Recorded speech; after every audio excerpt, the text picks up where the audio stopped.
Episode 106। अब तक हमने देखा देव प्रेम और निशा को परेशान देखकर उनसे कहता है कि वह दोनों बेवजह परेशान हो रहे हैं। हो सकता है कि अदिति इस बात पर बिल्कुल सिंपल रिजेक्ट करे। वहीं निशा इस बात पर देव से शर्त लगा लेती है कि अदिति नॉर्मल रिजेक्ट नहीं करेगी, जिसके बाद सब अपने अपने रूम में चले जाते हैं। अब आगे प्रेम सब अपने रूम में पहुंचता है तो वह देखता है कि अदिति पहले ही सो चुकी है, जिसके बाद वह शावर लेने चला जाता है। कुछ टाइम बाद शावर लेकर आने के बाद वह अदिति के बगल में आकर लेट जाता है और अदिति को ध्यान से देखने लगता है। अदिति का चेहरा सोते वक्त भी मायूसी से भरा हुआ था। जो अदिति हमेशा सोते वक्त बहुत प्यारी लगती थी, आज उसके चेहरे पर मायूसी थी। उसके चेहरे पर अभी भी आंसू सूखे हुए थे, जो कि साफ साफ बता रहे थे कि वह कितना रोई होगी। हमेशा जो सुकून सोते वक्त उसके चेहरे पर नजर आता था, आज वह दूर दूर तक नहीं था, जिसे देखकर प्रेम के दिल में एक टीस सी उठती है और उसके खुद पर बेहद गुस्सा आता है कि आज उसकी वजह से अदिति कितना रोई है। जिस लड़की की आंखों में वह कभी एक आंसू नहीं देख सकता, आज उसी की वजह से उसकी आंखों में आंसू थे। ये बात उसे तकलीफ दे रही थी। वह एक नज़र अदिति को देखता है, फिर उसे कसकर गले लगा लेता है, मानो वह उसे अपने सीने से लगाकर ही बताना चाहता हो कि बस अब और नहीं, मैं तुम्हारी आंखों में कभी भी आंसू नहीं आने दूंगा। वहीं अदिति को भी प्रेम की बाहों में काफ़ी अच्छा लग रहा था, जिस वजह से उसने उसे नींद में ही कसकर पकड़ लिया, मानो उसे डर था कि कहीं वह उसे छोड़कर ना चला जाए। वहीं जब प्रेम ने अदिति के हाथ अपनी कमर पर महसूस किए तो उसके चेहरे पर एक बड़ी सी मुस्कान आ गई और वह वैसे ही अदिति को गले लगाकर सो गया। वहीं अदिति के चेहरे पर भी अब मायूसी की जगह फिर से सुकून ले ली थी। ऐसे ही एक दूसरे की बाहों में सोए हुए इन दो प्रेमियों की रात ढल गई और सूरज ने आसमान में अपनी जगह बना ली और एक बार फिर रोशनी से हर जगह जगमगाने लगी। ये वक्त वाकई में काफी सुहावना लग रहा था। बहरहाल कमरे में अदिति सोई हुई थी कि तभी उसकी आंखें खुलती हैं। वह एक नज़र अपने बगल में सोए हुए प्रेम को देखती है, जिसने उसे कसकर पकड़ रखा था, जिसे देख उसके चेहरे पर एक पल के लिए प्यार भरी मुस्कुराहट आ जाती है। लेकिन अगले ही पल जब उसे सब कुछ याद आता है तो वह मुस्कुराहट मायूसी में बदल जाती है और वह प्रेम से अपनी नजरें उठाकर धीरे धीरे उससे अलग होने लगती हैं। वहीं अदिति के अलग होने की कोशिश से प्रेम भी जाग जाता है, लेकिन वह अपनी आंखें बंद रखता है और धीरे धीरे अदिति पर अपनी पकड़ ढीली कर देता है और उसे जाने देता है। वहीं अदिति जब ये देखती है कि प्रेम की पकड़ उस पर से हट गई है तो उसके दिल में कुछ चुभन सी महसूस होती है, जिसके बाद वह प्रेम को देखकर कहती है, कितनी आसानी से अलग कर देते हो तुम मुझसे खुद से। हर बार प्रेम एक बार भी ये नहीं सोचते कि मैं क्या चाहती हूँ, लेकिन कोई नहीं, अगर तुम्हारी खुशी इसी में है तो ये इसी। यह कहते हुए अदिति की आंखों से एक आंसू निकल जाता है, जो कि प्रेम के हाथ पर जाकर गिरता है, जिसके बाद अदिति वहां से उठकर बाथरूम की तरफ चली जाती है। वहीं उसके जाते ही प्रेम भी अपनी जगह से उठ खड़ा होता है। उसकी आंखें इस वक्त नम थी, जिससे साफ जाहिर था कि उसने अदिति की बात सुननी थी। जिसके बाद वह कहता है, इस बार तुम्हें अलग इसलिए किया अदिति ताकि हमेशा के लिए तुम्हें अपना बना सकूं। और बात रही तुम्हारी खुशी की, तो आज तुम्हारी बातों ने और तुम्हारे आंसुओं ने बता दिया कि तुम्हारी खुशी किस में है। और यकीन मानो अदिति, मेरी खुशी भी उसी में है। बस थोड़ा इंतज़ार कर लो ताकि मैं तुम्हें अपने दिल की बात बता सकूं। यह कहते हुए वक्त उसके चेहरे पर मुस्कुराहट थी, जिसके बाद वह एक नज़र बाथरूम की तरफ देखता है और रूम से बाहर निकल जाता है। वहीं अदिति जब शावर लेकर बाहर आती है तो देखती है प्रेम बिस्तर पर नहीं है, जिसके बाद वह तैयार होने लगती है। तभी प्रेम रूम में आता है। उसने ब्लू कलर का थ्री पीस सूट पहना हुआ था, जिसमें वह काफ़ी हैंडसम लग रहा था। अदिति एक नज़र उसके पास देखती है, जिसके बाद उसके दिमाग में एक ख्याल आता है कि वह उसका नहीं है और उसे ऐसे देखने का हक भी नहीं है।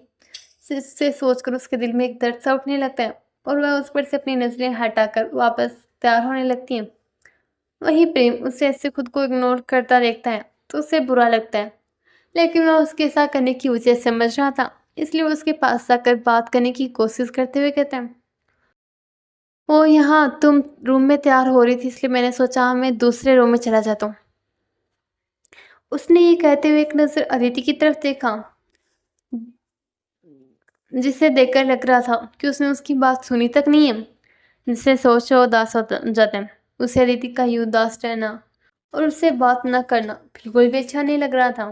तभी अदिति ने एक नज़र उसके उदास चेहरे की तरफ देखा, जिसके बाद उसने हल्की लेकिन झूठी स्माइल के साथ कहा, मुझे भूख लगी है, चलकर खाना खाएं। प्रेम में एक नज़र अदिति की तरफ देखता है, फिर हाँ में अपना सिर हिला देता है और कहता है, हाँ चलो ना, मैंने आज मारिया आंटी से कहकर सभी तुम्हारी पसंद की डिशेस बनाई है, तुम्हें बहुत पसंद आएगी। अदिति ने जब ये सुना कि प्रेम ने आज सब उसकी पसंद की डिशेस बनाई है, तो उसके चेहरे पर एक हल्की उदासी आ जाती है, क्योंकि उसे लगता है कि प्रेम ने ये इसलिए किया है ताकि जाने से पहले वह उसका धन्यवाद कर सके, जिस वजह से उसे काफ़ी बुरा लगता है और वो प्रेम से कहती है, क्यों, मेरे जाने की खुशी में दावत दे रहे हो क्या मुझे? प्रेम ने जब अदिति की बात सुनी तो उसे भी बहुत बुरा लगता है। उसने सब उसके पसंद का खाना इसलिए बनवाया था ताकि अदिति का मूड अच्छा हो जाए और उसके चेहरे की उदासी गायब हो जाए। लेकिन यहाँ तो अदिति ने कुछ अलग ही समझ लिया था, इसे सोच उसे बुरा लगता है, लेकिन वह कुछ नहीं कहता और शांत होकर अदिति के साथ चलने लगता है। वही अदिति ने जब ये देखा कि प्रेम ने उसकी बात का कोई जवाब नहीं दिया, तो इससे इस बात पर यकीन हो गया और उसके दिल में एक दर्द सा उठा। लेकिन उसने प्रेम से कुछ नहीं कहा, क्योंकि वह अब अपनी वजह से प्रेम को दुखी नहीं करना चाहती थी। दोनों डाइनिंग टेबल पर पहुंचते हैं, वहीं उनके अतिथि वो निशा भी वहां जाते हैं। निशा अदिति को देखकर उसको गले लगाते हुए कहती है, good morning Aditi, good morning जीजू। जिसके बाद देव भी उन्हें गुड मॉर्निंग विश करता है, गुड मॉर्निंग भाभी, गुड मॉर्निंग प्रेम। निशा अदिति निशा और देव की तरफ देखकर कहती है, गुड मॉर्निंग निशा, गुड मॉर्निंग देव। वहीं प्रेम भी उन्हें गुड मॉर्निंग विश करता है, गुड मॉर्निंग। ऐसे एक दूसरे को गुड मॉर्निंग विश करने के बाद सब लोग डाइनिंग टेबल पर बैठ जाते हैं, जहाँ निशा देखती है कि सारा खाना अदिति की पसंद का ही है, जिसे देख वह खुश होते हुए अदिति से कहती है, क्या बात है अदिति, आज तो सब कुछ तेरे पसंद का ही है। अदिति एक नज़र निशा को देखती है, फिर हल्की स्माइल के साथ खाना खाने लगती है। आज उसका खाना खाने का बिल्कुल भी मन नहीं था, लेकिन वह नहीं चाहती थी कि प्रेम को ऐसा लगे कि वह उदास है, इसलिए उसने ज़बरदस्ती थोड़ा बहुत खाना खाया। जिसके बाद उसने प्रेम की तरफ देखते हुए कहा, पेपर्स कब तक आएंगे? प्रेम ने जब अदिति की बात सुनी तो उसे बिल्कुल भी अच्छी नहीं लगती, लेकिन वह जानता था कि कहीं ना कहीं उसकी ही गलती है।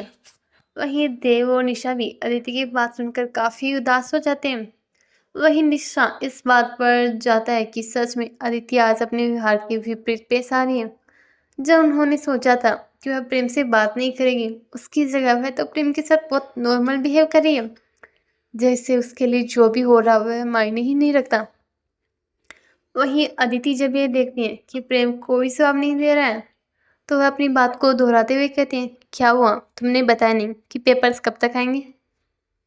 प्रेम को अब अदिति की बात बिल्कुल बर्दाश्त नहीं हो रही थी, इसलिए उसने दर्द भरी आवाज में कहा, क्या तुम्हें इतनी जल्दी है मुझसे अलग होने की?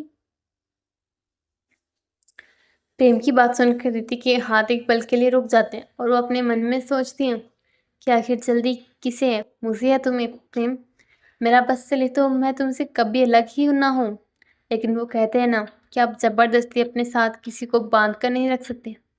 मैं भी नहीं रख सकती तुम्हें ज़बरदस्ती अपने साथ बांध कर, और इसलिए आज खुद के लिए ज़िंदगी में पहली बार पूरा लग रहा है। जिसके बाद वह प्रेम की तरफ देखते हुए कहती हैं, जो बाद में करना ही है वो अभी क्यों नहीं? अदिति ये कहते वक्त अदिति की आवाज़ में दर्द साफ से लग रहा था, इसे वह छुपाना चाह रही थी, लेकिन छुपा नहीं पा रही थी। वही प्रेम ने से अदिति की उदासी बर्दाश्त नहीं हो रही थी, उसे अदिति की उदासी काफ़ी तकलीफ दे रही थी, इसलिए वह सोच लेता है कि वह अब भी अदिति को सब कुछ सच सच बता देगा और उसे सब समझाएगा। हे डियर लिसनर्स, कैसा लगा आपको आज का पार्ट? जरूर बताना। और आपको क्या लगता है, प्रेम की बात सुनकर अदिति का क्या रिएक्शन होगा? क्या वह खुश होगी या प्रेम से नाराज? अब तो देव जीत गया सर, तो क्या वो मांगेगा अदिति निशा से? बताएगा जरूर। चलिए मिलते हैं अगले पार्ट में, तब तक के लिए बाय बाय।